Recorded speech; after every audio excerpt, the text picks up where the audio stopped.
this is my review of One Punch Man.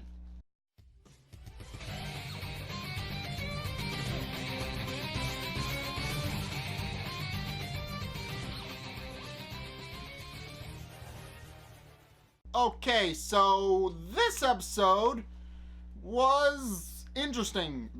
For the most part, everything just came to a head in this episode, and we also learn a bit more about Garo's backstory, and Garo also adopts a new appearance during this episode, which I will go into when the time comes to it. But for the most part, we learn backstories for some of the characters, and basically how Garo got to be the person he is today a little bit. So Garo is on the ropes. That's been established pretty clearly in the last episode. Garo's on the ropes and is about ready to go down in basically a single punch to anybody, or so it would seem. And then Death Gatling basically boasts to Garo that he won't win and that he's gathered some of the strongest heroes he could find in order to take him down. And Garo just laughs it off, pointing out that the heroes aren't really that strong and that there are no S-class heroes among their ranks.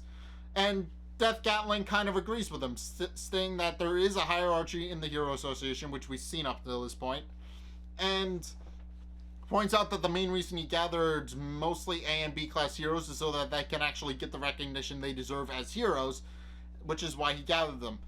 And Garo kind of shrugs it off and then does some pretty interesting stuff.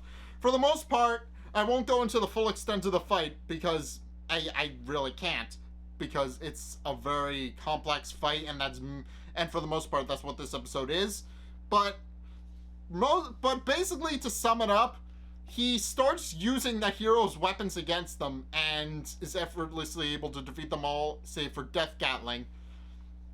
And Death Gatling is finally able to get a clear shot because all the heroes are ganging up on Garo, and Garo is just kind of holding them off on his own and defeating them, despite being poisoned and severely injured, and is somehow able to hold them all off.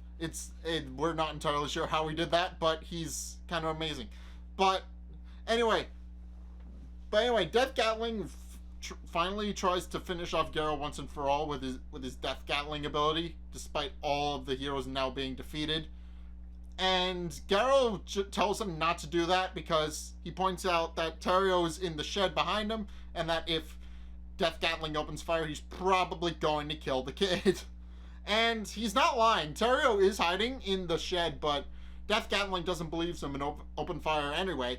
But Garo is able to hold all the bullets away with Fist of Flowing Water Crushed Rock, and is able to effortlessly hold off Death Gatling's bullet storm, which would normally kill a monster, but Garo isn't an ordinary monster. He's still human, technically speaking, but he's also a human, so he knows a bit more than anybody about how to actually fight heroes and fight people.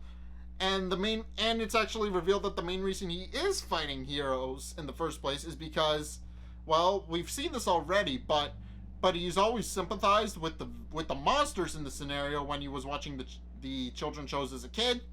But as is further clarified in this episode, nobody else really shared his viewpoint, and he was actually kind of bullied as a kid because he sympathized with the monsters, not the heroes. So, yeah, he didn't, as I said way earlier in the season, he was bullied as a kid like Saitama was. We haven't seen this extent of Saitama being bullied as a child yet, but as I explained, unlike Saitama, who took that criticism and wound up going against it and eventually becoming a hero, Garo kind of took it to heart a little bit too much and became a villain instead.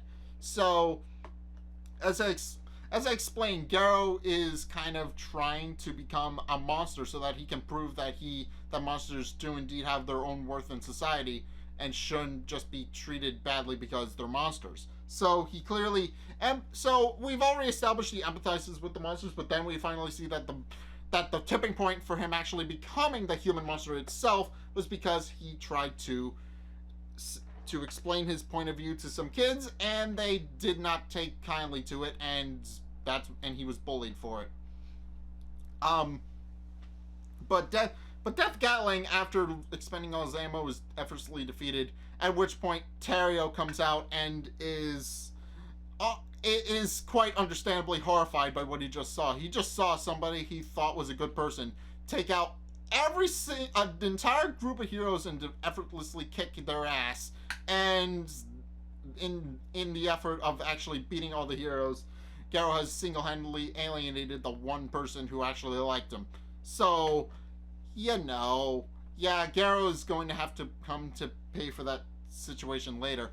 But then, just when you think it's over, Genos shows up, apparently getting an alert from one of the heroes that had actually showed up, Glasses, who actually also has his own reason for why he wanted to be a stronger hero in the first place. So his backstory was established during the fight with all of the other heroes, that the main reason he decided to become a better hero is because he used to work with the Blizzard group, and during one fight with Demonic Desk Fan, or whatever its name is, that we saw that was initially an anime exclusive fight, and we've only really saw the repercussions of it. We didn't see the full fight in the anime, but essentially what happened is, I'm going to explain what happened in the fight. Is that the Blizzard group tried to fight Demonic Fan, and Demonic Fan effortlessly kicked all their asses, but then Tatsumaki showed up and obliterated it into pieces, after which she belittled her sister for being so cocky and arrogant, and for basically going in against a fight and that she couldn't handle. And obviously that's a further part of their plot line, where how they kind of have a broken relationship and need to mend it. But then shortly after the sisters leave, the Demonic Fan regenerates, and eventually Saitama shows up and punches it out, and tells Glasses that he decides what his limits are, and he decides when he's reached his limits, and which Glasses then took to heart and used to become a better hero after leaving the Blizzard group. So even when he's not entirely relevant to the episode, and he really isn't, in fact, the main reason he's going to fight Garo at all is because he's worried about Genos and realized that Genos hasn't been home in a couple days, and knowing that Genos has had a brush with death in the past, realizes you should probably go check on him. Meanwhile, Genos is doing a pretty good job of facing off against against our old pal Garo, and Garo realizes he can't defeat Genos with the method he's using right now, and then he reveals his true tactic. Apparently, Garo is able to memorize combat techniques after seeing them once, and uses Watchdog Man's technique to fight against Genos. So, yeah, that's interesting. And while Garo is able to sneak up behind Genos and remove his arm, he does wind up pinning Garo to a tree, and using tripwires that have been embedded into his arm, and is able to pin Garo to a tree, and points out that he doesn't really have time to waste on nobodies like Garo, even though Garo was kind of honored that so many heroes were after him in the first place, which is kind of the reason why he wanted to be a villain in the first place. He wanted the heroes to unite against him and become, heroes. He wanted them to the entire motivation for why he wanted to be a villain in the first place was because he wanted everybody to unite against him as a common threat and essentially achieve world peace in a weird, twisted kind of way. So at first he was kind of honored that Genos that an S-Class hero actually came to fight him, but completely goes ballistic when he realizes that Genos doesn't really care about him at all, and collapses to the ground after breaking the tree he's pinned to, and frees himself, and then points out that if they want an honorable monster, they have nowhere else to look except for right there. And then because of the tree collapsing on him, one of his eyes is now bloodshot, and the blood has soaked into his hair, so now his hair is a bright red. So yeah, it's interesting that now Garo is starting to become more of a monster. Then the Monster Association shows up. I told you this episode was complex. the Monster Association shows up and tries to help out Garrow, and Garrow basically tells them to buzz off. And even then, they're still not able to face off against Genos, and their numbers are effortlessly whittled down. But then, Bang and Bomb show up, after several episodes of tracking down Garrow, have finally showed up and are finally prepared to take down Garrow personally.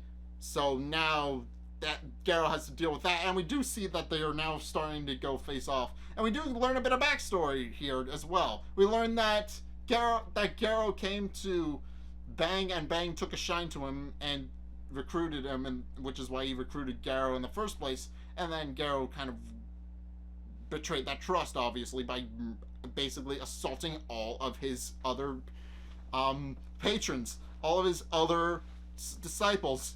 Basically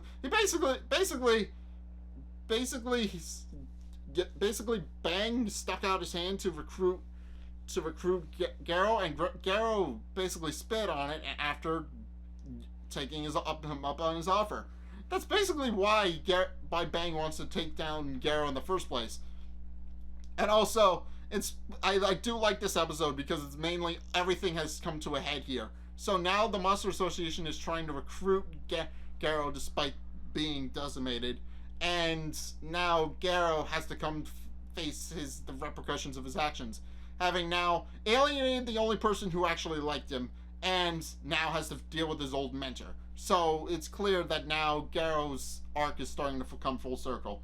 And also Saitama is finally going to get involved in an actual fight after who knows how long. So we'll see that in the next episode as well. But I think I'm going to leave this here. So if you guys have seen this episode of One Punch Man, what did you guys think? Let's get a discussion going in the comment section down below, or over on my Discord server, link in the description. Anyway, thank you guys so much for watching. If you enjoyed, be sure to like, comment, and subscribe.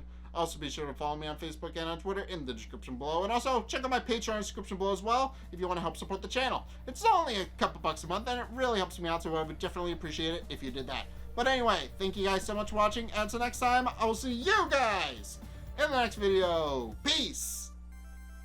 For 100%. Focus on one thing at a time. Focus on one thing at a time so you can actually get what you need.